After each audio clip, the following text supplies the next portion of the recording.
आपल्या या प्रशालेमध्ये देखील जागतिक महिला दिन आज साजरा केला जातोय आणि त्यानिमित्तानं या ठिकाणी मला प्रमुख पाहुण्या म्हणून आमंत्रित केलं गेलं। त्याबद्दल सर्वप्रथम आपल्या या माध्यमिक व उच्च माध्यमिक प्रशालेचे प्राचार्य आदरणीय श्री मलकारी सर यांचं खूप खूप आभार व्यक्त करते आणि माझं नाव सूचित करणाऱ्या आदरणीय सौ खैरे मॅडम आणि कमळे मॅडम, त्याचबरोबर व्यासपीठावर उपस्थित सर्वच मान्यवर आदरणीय पंचायत समितीच्या सदस्य सौ खूपसंगी मॅडम व अभिमानानं सांगू इच्छिते की माझे मामा हे या संस्थेचे सचिव आहेत आदरणीय श्री MD कमळे सर।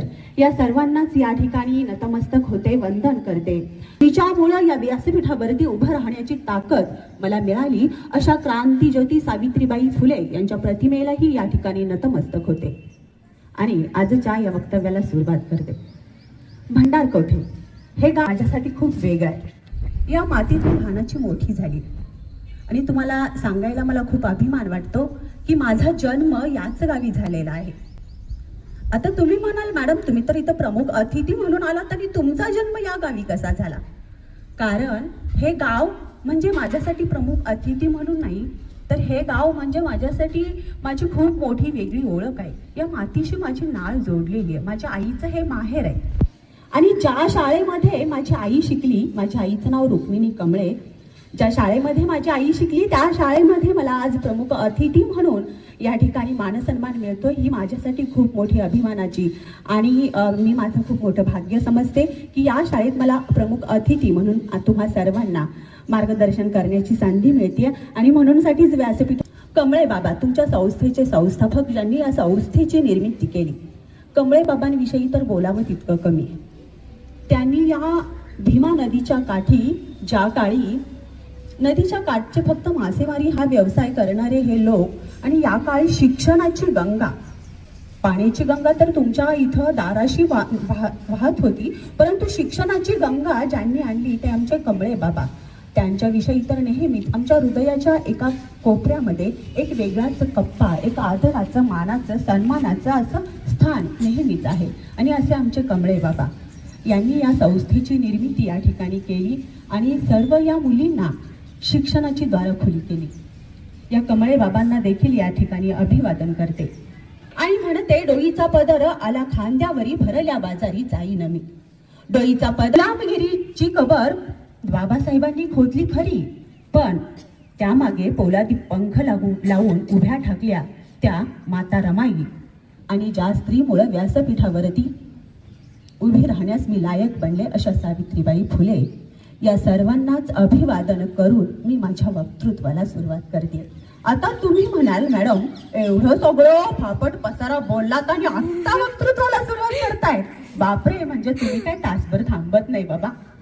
तर मी तुमचा जास्तीचा वेळ घेणार नाही, अगदी थोड्याच वेळामध्ये तुम्हाला माझं जे काही सांगायचंय ते सांगून जाणार आहे। तर या ठिकाणी म्हातारे आणि म्हाताऱ्या ज्या कोणी असतील ते सगळे वाकून बसतील आणि जे एकदम यंग आहेत ते सगळे ताठ बसतील।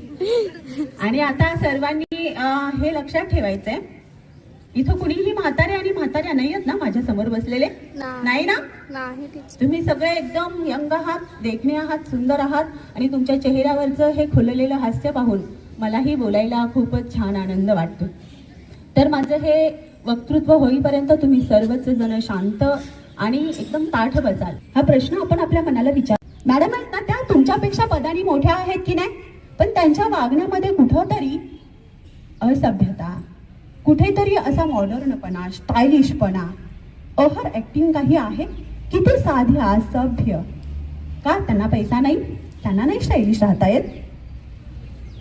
पण मुलीच्या जातीनं कसं मर्यादेत राहणं शोभून दिसतं हे संस्कार त्यांच्यावरती झालेले आहेत आणि ते त्यांच्या वागण्यातून आणि वर्तनातून आणि राहणीमानातून दिसून येते। मग तुम्हाला आम्ही म्हणत नाही की तुम्ही चापून चोपून मोरडून राहा, नाही, तुम्ही बिनधास्त राहा, मुलांप्रमाणे राहा, छान राहा, पण मस्तीत राहा, पण शिस्तीत राहा। एकच वाक्य लक्षात ठेवायचंय, मस्तीत राहा पण कसं राहा, शिस्तीत राहा। हे दशेपासूनच तुमची कान उघडणी कान टोचणी कुणीतरी करावी. आणि म्हणून मग मी नेहमी माझ्या वर्गात शिकवत असताना 2-3 पानाचा जरी मराठीचा धडा असेल ना, तर 8-8 दिवस मी शिकवायला घालवते. आणि प्रत्येक वेळेला मी मुलांना मुलींना हे सांगते की बाळांनो, तुम्ही ना तुमच्या मार्कशीटवरच्या गुणांमध्ये 2-4-10 मार्क कमी पडले तरी काही हरकत नाही, परंतु समाजामध्ये वावरत असताना संस्कारांच्या गुणामध्ये जर एक जरी मार्क तुम्हाला कमी असेल तर तुम्ही पूर्ण 0% आहात. तुमच्या मार्कशीटवरच्या गुणांमध्ये जर तुम्हाला 100 पैकी 99% मार्क किंवा 100 पैकी 100% मार्क आहेत, पण समाजात वावरत असताना जर कसं वागावं, कसं बोलावं आणि कसं चालावं हे तुम्हाला कळत नाही, तुमच्यावरती संस्कार नाहीत की मोठ्यांशी कसं वागलं पाहिजे, कसं बोललं पाहिजे, हे तुम्हाला जर समजत नसेल तर त्या 100%ला माझ्या दृष्टीनं 0% गुण आहेत. आणि हे नेहमी मी वारंवार माझ्या वर्गातील मुलांना सांगत असते. आणि म्हणून तुम्हाला देखील मी तेच सांगते की भले 2-4 मार्क कमी पडू देत, काही हरकत नाही. तुमचं आयुष्य 2-4 मार्कांनी उद्ध्वस्त नाही होणार, पण तुम्हाला जर व्यवस्थित संस्कार नसतील तर मात्र नक्कीच तुमचं आयुष्य उद्ध्वस्त झाल्याशिवाय राहणार नाही. तर तुम्ही यापुढं मला वाटतंय असं की माझ्या समोर बसलेल्या या ज्या मुली आहेत आणि मुलं आहेत, महिला दिनानिमित्त या ठिकाणी प्रमुख अतिथी म्हणून मला बोलवलं आणि मग माझ्यासमोर बसलेल्या मुलांना आणि मुलींना थोडंसं मी या ठिकाणी जे मार्गदर्शन केलं त्यातून सगळ्यांनाही पण 2-4 मुला मुलींमध्ये जरी बदल घडला तरी हे माझं जे व्याख्यान आहे ते सार्थकी लागलं असं